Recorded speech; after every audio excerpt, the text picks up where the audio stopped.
enorme lío. Ya te lo digo. Gracias, señor. Placer. Son las 11:06 de la mañana. A falta de Pancho, he empezado yo a consultar a mis árboles. Y a mí, definitivamente. a mí me informa alguien también. Está ¿Tiene un bajando. arbolito? Está bajando. Son- Sí, claro. Ah. ¿Quién no tiene un arbolito? Un Está arbolito bajando. amigo. Tengo dos amigos árboles. Me ha contestado solo uno hasta ahora. Está bajando. Ahora, ayer había cerrado en 1415. Ahora está en 1390 para las operaciones muy minoristas, por lo cual está bajando. Vamos a preguntarle por qué está sucediendo esto a Esteban Lafuente, que está en la redacción del Diario La Nación. Buen día, Nación, señor. ¿Cómo le va? Hola Luis, sí, ¿cómo está el resto de la mesa? ¿Todo bien? Buen día para Bien, ustedes. por suerte muy bien. Bueno, da la impresión que primero cerró ayer en 1415, lo que implica una baja de 85 pesos. Ahora me dicen que todavía sigue bajando. ¿Me contás todo? Arranquemos por este tema.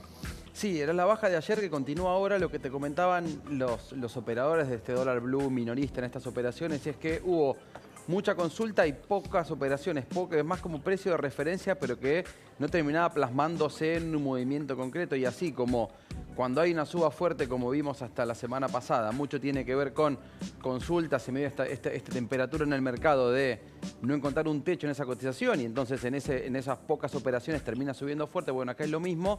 La suba del blue, que tiene que ver en este caso acompañado de la baja en los paralelos, que es donde el gobierno sí anunció que va a intervenir y se guardó este poder de fuego, esta intervención discrecional, además de lo que deriva ahí a ese canal por exportaciones. Es en parte lo que descomprimió, si querés, esta tensión, esta turbulencia que veníamos desde hace algunas semanas, que de todas maneras no se despeja, porque es cierto que los fundamentos que hacía que esta brecha cambiaria se hubiera extendido siguen estando, más allá de la capacidad o no de intervención que tenga el gobierno, que dicen que ayer se anunció y se puso en marcha el esquema, pero que no hubo intervención directa del gobierno. Pero sí, después de estos anuncios, el gobierno tuvo este primer paso positivo que logra el objetivo para el cual había armado las medidas, que es bajar la brecha cambiaria, que cae más cerca del 40%, estar superando casi el 50% y llegando hasta el 60% máximos en estos últimos meses. Recordemos que en febrero había estado en el 15% y muchos dicen, bueno, es el momento más cercano para eventualmente salir del cepo. Bueno, eso se revirtió. Claro. Eso fue lo que dinamizó este nuevo paquete de medidas o esquema de intervención a las apuradas que se anunció el fin de semana. De corto plazo tiene este resultado positivo en ese aspecto, más allá de que hubo caída en las acciones, sube el riesgo país, caída en los bonos, porque como decíamos, la incertidumbre del Banco Central no teniendo reservas, con qué va a poder eventualmente pagar sus vencimientos de deuda y qué dólares va a usar para intervenir, bueno, sigue estando de fondo. Y también la salida del cepo, que no se definió, ni se acercó, ni tuvo una hoja de ruta más definida. Ahora, hoy leí en el diario, Esteban, que hay cierta incógnita de cuánto tiempo se puede sostener esta operación para bajar los dólares, porque también se bajó el contado con liqui, que es ahí donde se opera para que arrastre al dólar blue. ¿Y cómo afecta esto con las reservas? ¿Vos qué ves con esto? ¿Que es un empeño solo para que el número del dólar blue sea más bajo o lo ves como una operación sostenida en pos de levantar el cepo? No hay... De hecho, como te decía, cuando mirás para atrás, lo que explicaba esta incertidumbre financiera y la ampliación de la brecha tenía que ver con que el tipo de cambio, para no decir está atrasado, se iba atrasando, y que el Banco Central al mismo tiempo pasó junio, para tomar el caso más reciente, pero en los meses de mayor ingreso de divisas había comprado, de hecho había tenido que vender dólares, o sea, no pudo fortalecer las reservas. Se vienen meses estacionalmente negativos, el acuerdo con el fondo y lo que firmó el gobierno ya advierte incluso que este trimestre va a perder reservas el Banco Central. Entonces, en ese contexto es este tipo de cambio, ¿es sostenible o no? ¿Se van a acumular o no reservas? ¿Y cuál es el camino para salir del cepo? Si se había hablado que para salir del cepo había que tener reservas. Bueno, eso es lo que estaba detrás de este movimiento alcista de los tipos de cambio. El esquema que se anunció de intervención es directamente para bajar la brecha. En este corto plazo se logró. El tema es resolver estas cuestiones de fondo, que no tuvieron una respuesta concreta o en cuanto a la hoja de ruta. El gobierno tiene poder de fuego para bajar las cotizaciones del contado con liquidación, el financiero. Algunos decían que también iba a intervenirse en el MEP. Hay que ver la película de largo aliento y la consecuencia negativa también que tiene que ver con esto de no acumular reservas, la suba en el riesgo país, la caída en el precio de los bonos, o sea, que es lo que genera la suba del riesgo país, que también está mostrando una de las si querés, la consecuencia negativa de este esquema. El gobierno se focaliza en la brecha cambiaria y otras variables financieras tienen una respuesta muy negativa. Acá mientras hablo con vos me contestó el otro Arbolit. qué amigo. No digas arbolito, te digo, Esteban, porque te mandan carta documento. Que tienes que, como es una actividad ilegal, tenés que denunciarlo. Así que el arbolito puede ser cualquier otra cosa. El otro arbolito está un poco más caro. Sí. Me dice 1.405. Y a mí me llega uno 1.410. Estamos ahí. Hagamos un 1.400 de promedio. Redondeamos. Vamos redondeando por este lado. Igual son casi 100 pesos menos, si no 100 pesos menos, que lo que fue el cierre del viernes. Dejo para el final el tema de los créditos que nos habías propuesto, porque nos contabas que la Argentina está pagando 640 millones, ¿verdad? Sí, es una parte de compromiso que tiene que ver con acuerdo con el fondo, que ya estaba pautado en este esquema de vencimientos con el programa. Lo importante, lo interesante a contar más allá de esto es cómo siguen las negociaciones, porque en este contexto el gobierno lo que apuesta es a renegociar un programa con el fondo que incluya nuevos desembolsos, pensando en fortalecer las reservas por lo menos de corto plazo y así diseñar la salida del cepo. El fondo la semana pasada confirmó que no hay una hoja de ruta, un cronograma, un pedido formal para renegociar ese acuerdo.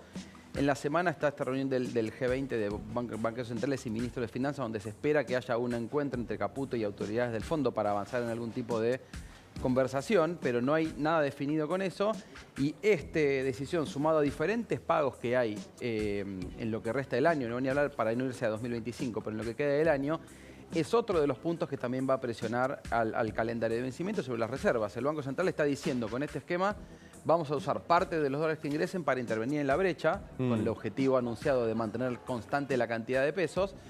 Eso va a impactar que haya menos reservas, con esas o que haya menos acumulación de reservas.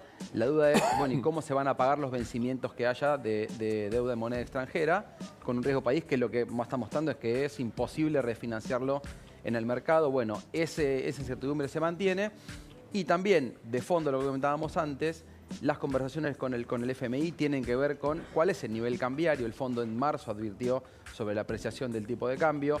En sus constantes revisiones es un punto sobre el que señala en cuanto a ir a un esquema más de competencia de monedas. ¿Te acuerdas que lo comentamos hace tiempo de este esquema similar a Uruguay o Perú, que básicamente es el Banco Central marcando política monetaria, no interviniendo en los paralelos y un tipo de cambio único y flotante? Bueno, ese es uno de los temas que está trabando la posibilidad de avanzar en un programa o en un acuerdo. La política cambiaria, ¿cuál va a ser el sendero para el dólar? El gobierno se aferra al 2% mensual para que la inflación baje, pero termina generando estas consecuencias en cuanto a lo cambiario que estábamos comentando recién. Mira, te traslado una consulta de un televidente que nos está viendo ahora, que es Claudio Fernández. Dice, los estoy escuchando hablar del tema del dólar. ¿Hay alguna novedad con la tasa de interés, que pueda llegar a tocarse la tasa, que hoy no es muy atractiva para aquellos que hacen plazo fijo o algún tipo de operación con fondos de inversión? ¿No aparece ninguna novedad o me equivoco?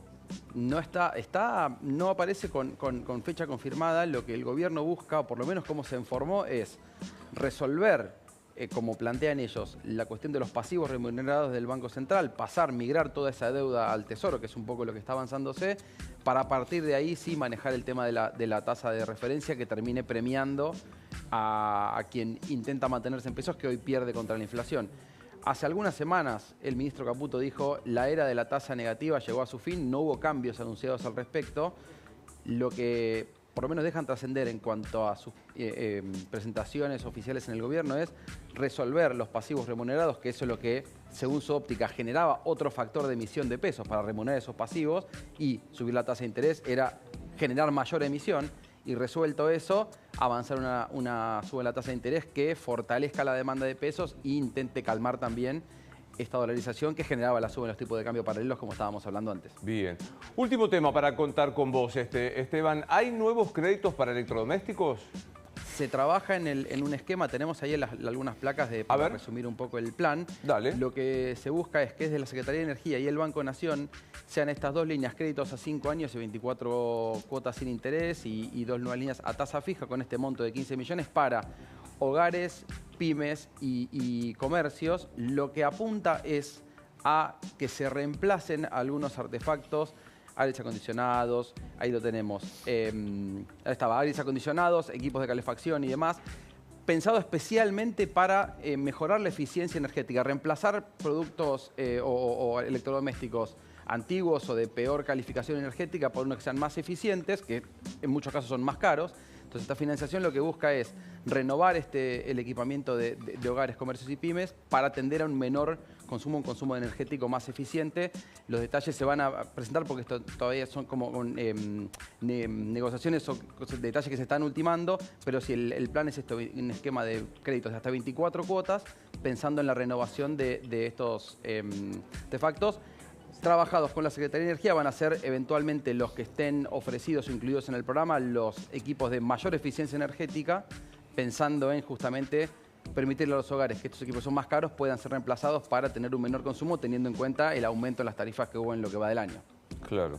Esto es, no quiero ser que los señores trolls se enojen conmigo, pero es un poco de política heterodoxa, o sea, fomentar el consumo con créditos, ¿o me equivoco?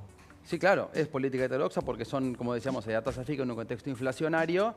Es una línea de estímulo al consumo que genera otras consecuencias, otros esquemas en cascadas, porque también en un contexto de caída del nivel de actividad, caída del poder adquisitivo, se intenta estimular un consumo que también le genera más demanda a empresas que producen estos elementos. Así que correcto lo de que es una herramienta de política económica heterodoxa. ¿Sí? No, que digo, yo me alegro, a mí me parece bárbaro que se intente alentar el consumo que demande producción y que reactive un poco en medio de esta recesión. Pero las cosas como son, ¿no? Es una política heterodoxa, no ortodoxa, de fomento no quiero decir anabólico, pero por lo menos inyectar algo para que ande el consumo, ¿no? Qué Sí, mal de que hecho, hablo de economía. Yo me doy vergüenza cuando explico la economía, qué bárbaro. Perdón, Esteban. No, que decía que lo que hablábamos antes de intervenciones en el mercado cambiario, las brechas y los diferentes precios, también termina siendo algo que seguramente al presidente el año pasado se hubiera enojado con algún ministro que tomara algún tipo de medidas así, o que el Banco Central toma medidas pero que fueron anunciadas no por el Banco Central. También es otro